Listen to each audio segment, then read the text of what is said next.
Taste the Daily.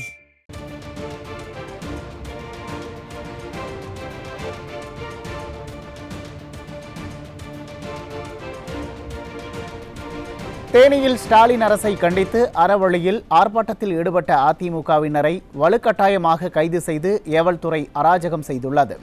இது குறித்த விவரங்களை நமது செய்தியாளர் ராதாகிருஷ்ணன் வழங்க கேட்கலாம். வணக்கம் ராதாகிருஷ்ணன், விவரங்கள். நிச்சயமாக உமேஷ், அண்ணா பல்கலைக்கழக மாணவி பல்கலைக்கழக வளாகத்தில் பாலியல் வன்கொடுமை செய்யப்பட்ட சம்பவம் நாடு முழுவதும் பேரதிர்ச்சியை ஏற்படுத்தியுள்ளது. இந்த சம்பவத்தை அதிமுக தொடர்ந்து கண்டித்து வருகிறது.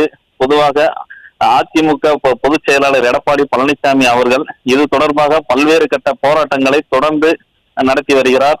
இதன் ஒரு பகுதியாக இன்று தேனி கிழக்கு மற்றும் தேனி மேற்கு மாவட்ட கழகங்கள் சார்பாக மாபெரும் கண்டன ஆர்ப்பாட்டம் நடைபெறும் என்று அறிவிக்கப்பட்டிருந்தது.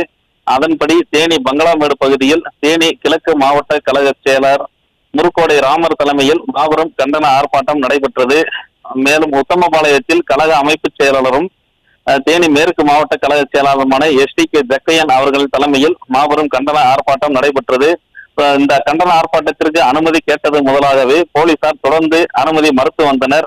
மேலும் கண்டன ஆர்ப்பாட்டத்திற்கு மேடை அமைக்கவும் மைக் செட் கட்டவும் அனுமதிக்கப்படாத நிலையில் இன்று சுமார் 500க்கும் மேற்பட்ட தொண்டர்கள் உத்தமபாளையம் பகுதியிலும் சுமார் 500க்கும் மேற்பட்ட தொண்டர்கள் தேனி கிழக்கு மாவட்டம் சார்பாக தேனி பங்களாமேடு பகுதியிலும் திரண்டனர்.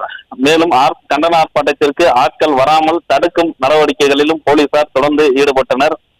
விடியா திமுக ஸ்டாலின் அரசுக்கு எதிராக கண்டன கோஷங்களை எழுப்பி போராட்டத்தில் ஈடுபட்ட நிலையில் காவல்துறையினர் போராட்டத்தில் ஈடுபட்ட அனைவரையும் குண்டுக்கட்டாக தூக்கி கைது செய்தனர்.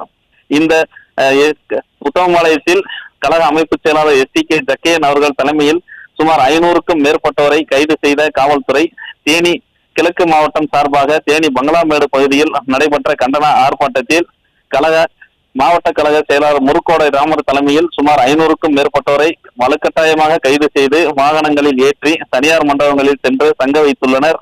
இருந்த போதிலும் தனியார் மண்டபங்களில் இருந்தபடியே தொடர்ந்து போராட்டங்கள் தொடர்ந்து நடைபெற்று வருகிறது. உமேஷ், விவரங்களுக்கு நன்றி ராதாகிருஷ்ணன்.